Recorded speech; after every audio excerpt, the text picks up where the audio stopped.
இந்த வாழ்க்கையில் நீங்கள் ஒரு ரகசியத்தை புரிஞ்சுக்கிட்டா ஜெயிச்சிடலாம்.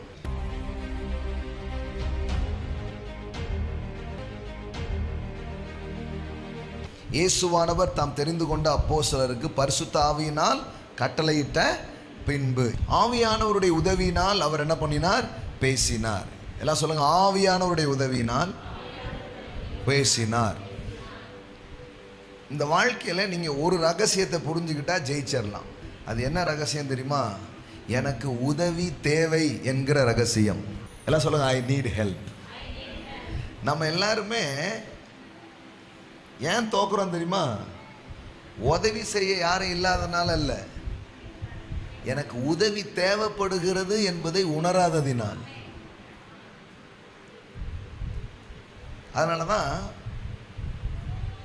உள்ளுக்குள்ள தாழ்வு மனப்பான்மையோ உள்ளுக்குள்ள பெருமையோ இருக்கிற ஆள் யாருக்கிட்டையும் உதவி கேட்கவே மாட்டாங்க. யாருக்கிட்டையும் நான் அப்படி நெஞ்சு முன்னாடி வந்துடும், நான் கேட்கவே மாட்டேன் அப்படின்னு. நோ நோ நோ, அதுக்காக மனுஷன்ட்ட போய் ஒருத்தட்டியா நில்லுங்க அப்படி சொல்ல வரல. உங்களுக்கு ஒன்று தெரியணும், எனக்கு உதவி தேவை. எல்லாம் சொல்லுங்க, ஐ நீட் ஹெல்ப். ஒன்று கடவுளுடைய உதவி, இன்னொன்று மனிதர்களுடைய உதவி. உங்கள் உதவியை நான் பெறவும் உங்களுக்கு நான் உதவவும் தேவன் என்னை என் அருகில் வைத்திருக்கிறார். என் உதவி உங்களுக்கு தேவை, உங்க உதவி எனக்கு தேவை. நம்ம ரெண்டு பேருக்கும் ஆண்டவருடைய உதவி தேவை. ஆமென். பா, நீங்க என்ன ரொம்ப ஷார்ப் ஆயிட்டீங்க? பரவாயில்ல, இவ்வளோ ஸ்பீடாக இருந்தீங்கன்னா நான் ரொம்ப விஷயங்கள் பேச ஆரம்பிச்சிருவேன்.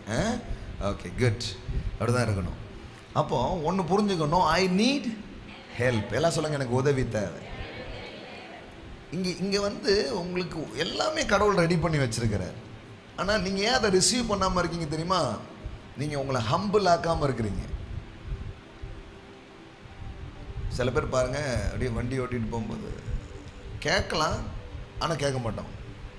அப்புறம் 4 ரவுண்டு அடித்து, மாப்பிள்ளை எங்கே இருக்குன்னே தெரிலடா,